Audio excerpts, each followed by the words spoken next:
Welcome to Redtastic. Story 1. 9 years ago, when I, 26 female, was 17 and my brother, 19, was 10, our mother died after suffering for a long time due to chronic illness. Long story short, I got severe depression and my dad remarried within a year. I got along with my stepmother and my stepbrother, 18, quite well. My dad kicked me out on my 18th birthday and my boyfriend took me in. I put myself through 4 or 5 years of college by having an almost full-time job.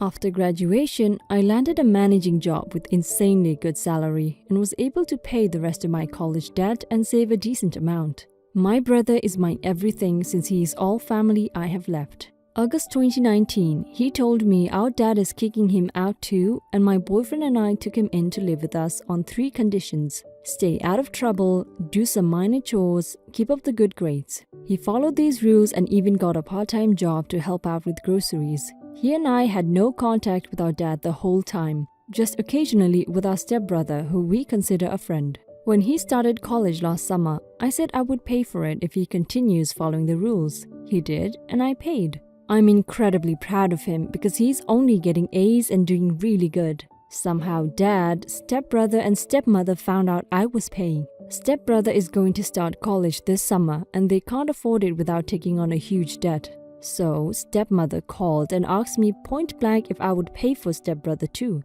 I said no. I'm happy to pay for my brother, but I want for my stepbrother. Since then, 4 days ago, this whole side of the family, including aunts, uncles, cousins, grandparents, etc., are calling me an arse for playing favorites. I'm going crazy over it because they won't stop after multiple no's. Am I the a-hole?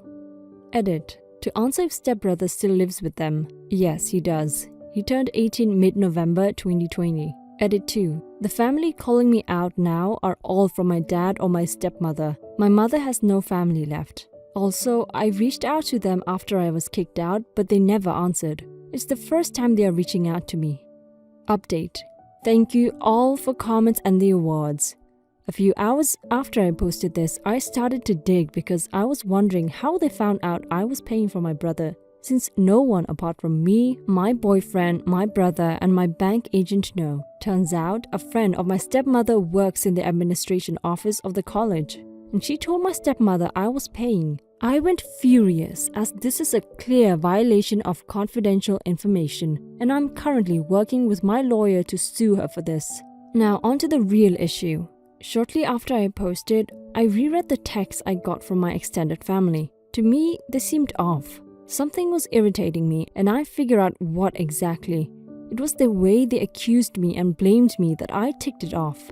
So I called in a Zoom meeting. It turns out that when my father kicked me out, they told them it was my choice to run away, and he is disappointed by his child. Told the same story about my brother when he kicked him out too. That's why they never reached out to me. However, they had 9 years to do anything, and they never did, so they are out of my life.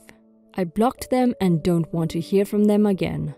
As to my father, stepmother and stepbrother called me again and again and again. I continued to say no, and after learning they lied to everyone, I didn't bother to answer their calls again. I blocked them after that. My brother and I decided to go completely no contact with everyone from now on. I'm a bit sad that I won't be able to talk to my stepbrother. Like I said, we had quite a good relationship like friends, but he supported and agreed with my dad and stepmother's way of talking to me, so I see no point in investing time in this relationship. Guess he was also just interested in the money, or he would have acted otherwise. They try to blame me that I'm responsible if my stepbrother doesn't get a good job. But I just don't care. I had to manage it myself, they didn't give a damn. So I'm not going to give in. My brother, boyfriend and I are moving in another city 45 minutes away next week anyways. Planned for months now, so it has nothing to do with this. So I won't be likely to bump into them. I don't think they know it and I'm not planning to tell them. If they find out, I don't care. To me, they don't exist from now on, and my boyfriend, my brother and I will continue to live together as our little family. Also, because some people asked, my boyfriend has a big family, but they live on the other side of the world, so I only have seen them twice in the 10 years we are together. Again, thank you so much for all your kind words. I'm not in the US. There is no family left on my mother's side. I had the chance to tell my extended family what really happened, but apart from 2 people, they didn't believe me. Maybe I will reconcile with my stepbrother sometime in the future, but right now I'm not in the right mind to do so. My brother and I are already in the process of completely cutting off my father, and we are creating wills and medical POCs in case something happens. It just takes some time, but my lawyer is working on it. Now for some comments. I think I'm most disappointed to hear that your stepbrother, whom you considered a friend, if not quite family, was behaving just as entitled as dad and stepmom. Very glad to hear you're moving your new little family away from all this drama. Please make sure you and your brother go through the legal process of disowning your family members in case something happens to either of you. As of right now, if one of you became incapacitated, your dad would be the one to make all medical decisions for you. Make sure you two are the only legal next of kin for each other. Can make medical decisions and have wills made. Wow, what a situation to be in. Good for you for moving on and finding a way to thrive on your own. Also, you're an awesome big sister for helping your brother as much as you have. As for step family and bio dad, screw them. It's absolutely astonishing the lengths your father will go to make it seem like he is a great parent and you are the bad child. I don't blame you for cutting contact. As I said before, good for you for moving past this. Keep moving forward and don't look back. Any contact with your fam will likely just cause further stress. I'm graduating with my college degree in just a few weeks, and my parents are coming into town for graduation. We are a solid middle-class family, but my parents are extremely budget conscious, and we grew up watching every single penny, and most would consider them to be cheap even if we didn't have to. They did a lot of things to save money growing up, but one of the biggest is packing their own lunch and dinner whenever they would go anywhere.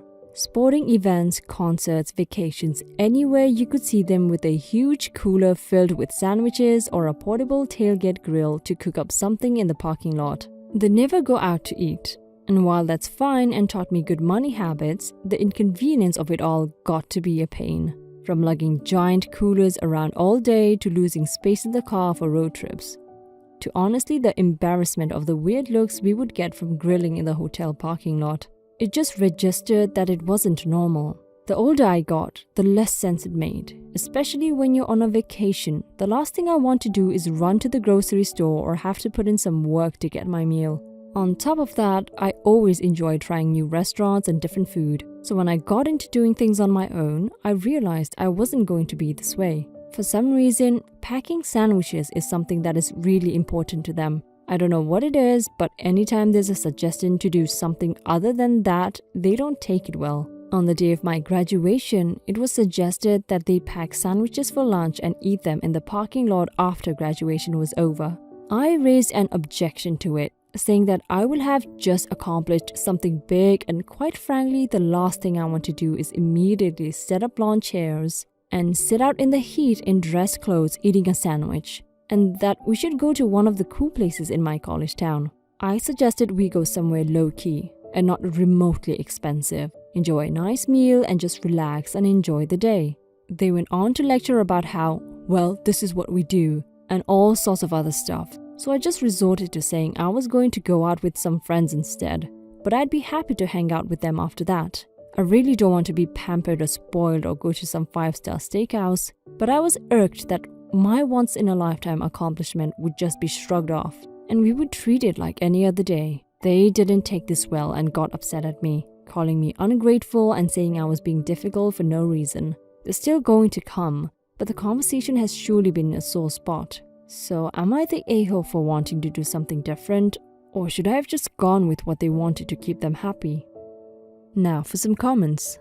Not the a-hole. Your parents are cheap and aren't considering your feelings at all. Putting out lawn chairs in the parking lot? Yeah, no. You deserve to celebrate, and that sounds awful.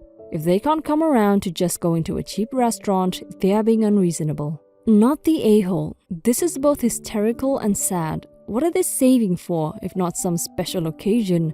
Graduating from college is a big deal, and you deserve something more than sandwiches in the parking lot. The restaurant meal would be an infinitesimal percentage of the money that was saved by packing food all the time. At some point, you have to ask exactly what the purpose of saving the money actually is. Congratulations on graduating, and I hope you can stuff yourself with exactly the meal you want. My dad owns a restaurant and intends to leave it to one of his kids. My sister, who is 28, was not interested and went to be a hairdresser. And my brother, who is 29, is in university. Meanwhile, I, 25, went to culinary school and graduated 2 years ago. I love to cook. I love to experiment. I love working in the restaurant business despite the hours being effing horrid. So I have been designated as the heir more or less. Despite everything going on, the restaurant runs great and frankly, I take full credit for it. Ever since I took over as head chef, revamped the menu, created a system for people to order and pick up food and so on, the amount of customers has tripled. We actually make more during this crisis even without allowing dine-in customers than my dad made before I worked here full-time. Atop that, I also often work when someone falls through, be it kitchen work, serving, hosting, whatever. I manage most of the accounting and I also started a social media presence for the restaurant, which has blown up locally. Long story short, I work a minimum of 60 hours a week, often more. Now I do all of this with love. I like it, despite swallowing up all my time. But that brings us to what I make. I literally make as much as the serving staff, who are all under 20, would make if they worked full-time. That is to say, I make what they would make in 40 hours while working 60 plus hours and having triple the workload, and I am tired of it. I tried speaking to my dad about it, but I kept getting inconclusive answers or bullshit answers as an example. He talks about it being a difficult time for restaurants, so can't increase my wage despite the fact that we make more despite the crisis or shiz like I think about it. I can barely pay my goddamn rent at this rate, let alone save even a dime. So I ended up saying what's in the title. I could get another job like yesterday due to extreme shortage of chefs and make at least double what I make right now starting out. Obviously, this led to my dad and family blowing up at me, and now I'm worried if I'm the a-hole. Now for some comments. As someone who's working in a family business, leave. They do not appreciate you and will not. Get yourself a better paying restaurant job. With your experience, it should be no problem. Not the a-hole. Your father does not value your labor. Find an employer who will. Or go into business for yourself. Hell, it sounds like you're already running the place. Might as well do it for real. Not the a-hole. They want to use you to literally do everything to make sure the restaurant works smoothly. The restaurant that they're going to be leaving you anyway, then they can pay you properly, or they can give it to you now and maintain a percentage share of the income. Then you can pay yourself what you deserve. I'm 25 and a software engineer working at a pretty big tech company. My family grew up very moderately, low middle class, and had no savings for me to go to college. I knew this in high school, so I studied my arse off and got a full ride scholarship to a few universities. Now, my sister, who is graduating high school this year, wants to go to a pretty private college. My parents are encouraging it because I also went to a private college. The difference being she isn't getting a dime out of merit scholarships and is instead getting a pretty small amount from financial aid. My parents want me to help pay for her education, but I think that's very unfair. We grew up with the same opportunities in life. If anything, she had more because our parents were more well off recently. Am I the a-hole for telling her she should just go to a community college? Because she didn't study hard enough in high school to get a scholarship for the college she wants to go to. Update. I asked my sister how she felt instead of just talking to my parents, and she said she doesn't even really have some burning desire to go to this university. But instead, she just doesn't want to be a disappointment to our parents. I'm planning on sitting down with my parents the next time I visit home and having a long talk about how I appreciate how hard they worked so hard to give me and my sister a chance to succeed. But sometimes, temporary setbacks are the best way to learn.